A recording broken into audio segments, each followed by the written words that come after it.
ন্যাড়া পোড়া করতে গিয়ে বুড়ির ঘর হঠাৎই উল্টে পড়ে গেল। তার সঙ্গে যে আরো কত কি হয়েছে তারই সব কিছুই তোমাদের সঙ্গে একটু ভাগ করে নেব এই ছোট্ট ভিডিওর মাধ্যমে। রাত পোয়ালেই কিন্তু দোল পূর্ণিমার উৎসব শুরু হয়ে যাবে। প্রতিটা বাঙালির মনেই কিন্তু দোল পূর্ণিমা নিয়ে অনেক কিছু প্ল্যানিং থাকে, অনেক আনন্দ থাকে। আজকের থেকে কিন্তু সকলের মন ভীষণ আনন্দে মেতে উঠেছে। তবে দোল পূর্ণিমার আগের দিন আমরা কিভাবে কাটালাম আর দিনটা কেমন গেল সেই সব কিছুই তোমাদের সঙ্গে একটু শেয়ার করি। সেই ছোটবেলা থেকে শুনেছি এবং দেখেছি যে দোল পূর্ণিমার আগের দিন কিন্তু সকলে মিলে ন্যাড়া পোড়া করে, বুড়ির ঘর পোড়ায়, আলু পোড়ানো হয়, আরো কত কি। সত্যি কথা বলতে বড় হয়ে যাবার পর কিন্তু আর এরকম ছোটবেলার মতন আনন্দ তো নেই। আর এই বুড়ির ঘর পোড়ানো কিংবা ন্যাড়া পোড়া যেটাই বলো না কেন, কোনো কিছুই কিন্তু সেই আগের মতো না নেই। সবকিছুই যেন কেমন উলট পালট হয়ে গেছে। বহু বছর পর যেন মনে হলো আবার সেই ছোটবেলাকে ফিরে পেলাম, আবারও সেই আনন্দ, আবারও সেই মজা, আর আবারও সেই ন্যাড়া পোড়া। সত্যি এই দিনটাকে তো অনেকই মিস করতাম। খুব ভালোভাবেই আমার মনে আছে যখন আমরা খুবই ছোট ছিলাম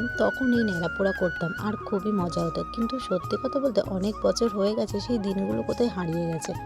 এখনকার বাচ্চারা তো ন্যাড়া পোড়া কি জিনিস খুবই কম জনই দেখেছে। বেশিরভাগ বাচ্চারা কিন্তু জানেই না এর আনন্দটা কতটা ছিল। তো যারা এই আনন্দটা পেয়েছে তারাই একমাত্র লাকি। যেমন দেখো না, বাচ্চা বলতে এই যে আমাদের আবির, আবির কিন্তু ওর এই বয়সে ও কিন্তু এখনো পর্যন্ত কখনোই দেখেনি ন্যাড়া পোড়া কিভাবে করা হয়। এই প্রথমবার কিন্তু ও দেখলো।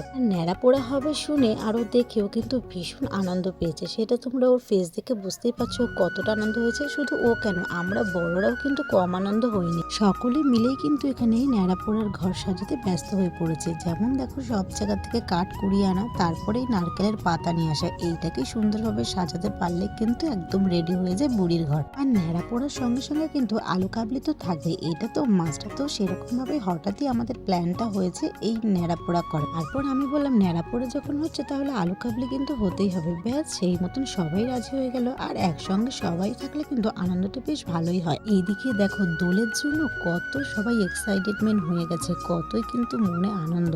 তাই জন্য আগের থেকেই কিন্তু সব প্রিপারেশন নিচ্ছে। এই আবিরের জন্য তো সবাই সবকিছু কিনে আনছে, মুখোশ, তারপরে আবির, সবকিছু কিন্তু ওকে সবাই কিনে এনে দিচ্ছে। যেহেতু ও বাচ্চা মানুষ, ওর নামটাই আবির, এই ওকেই আবার সবাই ভরে ভরে আবির কিনে এনে দিচ্ছে। ও তো ভীষণ খুশি হয়ে গেছে। এবার ওর মুখোশটা নিয়ে আমরা বড় সবাই মিলে একটু পরে দেখছি কেমন লাগছে। কিন্তু ও তো এদিকে খুব রেগে যাচ্ছে। যাই হোক, বাচ্চাদের জিনিস নিলে কিন্তু বাচ্চারা একটু রেগে যায়, ভাবে ওদের যদি আর আমরা না দিই।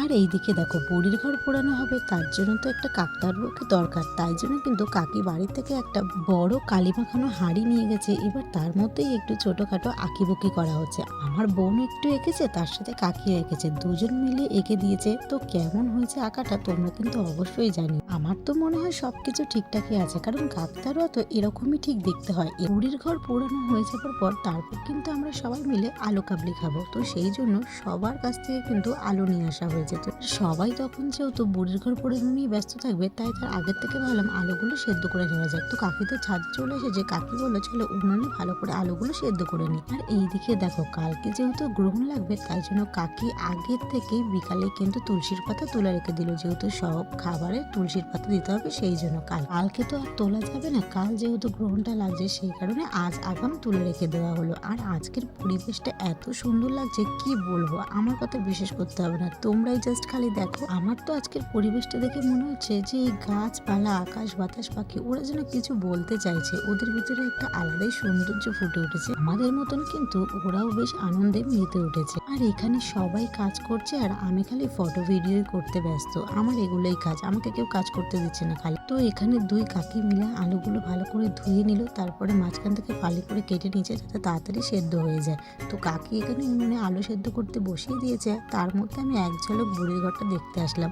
ও মা, এসে তো দেখি বুড়ির ঘর একদম সেই সুন্দর সেজে উঠেছে। বুড়ির ঘরে মনে হচ্ছে আজ জন্মদিন, ওই জন্য চারিদিকে বেলুন দিয়ে সুন্দর করে সাজানো হয়েছে। আর একদম মাথার উপরে দেখো এই যে কাকতাড়ুয়াটাকে টেকনো দিয়ে কিন্তু বসিয়ে রাখা হয়েছে।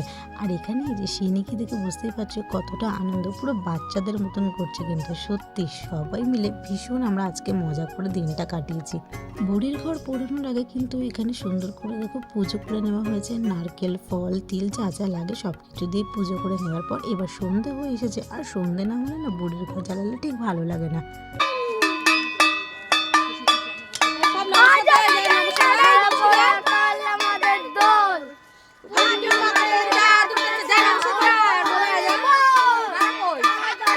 এই যে বুড়ির ঘর পোড়ানোর সময় ঠিক এই যে কথাটা, আজ আমাদের ন্যাড়া পোড়া, কাল আমাদের দোল, পূর্ণিমাতে চাঁদ উঠেছে, বলো হরিবল। সত্যি এই যে কথাটা, এটা বলতে যে কতটা আনন্দ লাগে এটা আর মুখে বলে বোঝানোর মতো না। আর এদিকে দেখো ওই দূরের আকাশে কিন্তু চাঁদ উঠে গেছে মাথার উপরে। এদিকে আমাদের বুড়ির ঘর পোড়ানো হচ্ছে আর ওদিকে ঠিক চাঁদ উঠে গেছে।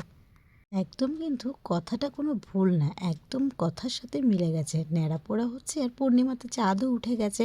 তারপর দেখো বুড়ির ঘরটা আমাদের ঠিকঠাক করে করা হয়নি বলে কিন্তু বেশ কিছুক্ষণ ধরতে ধরতে হঠাৎই উল্টে গেল। এরপর আমরা সবাই মিলে আনন্দ করে আলু কাবলি মাখা খেলাম। আচ্ছা তোমরা কারা কারা ন্যাড়া পোড়া করলে অবশ্যই জানি।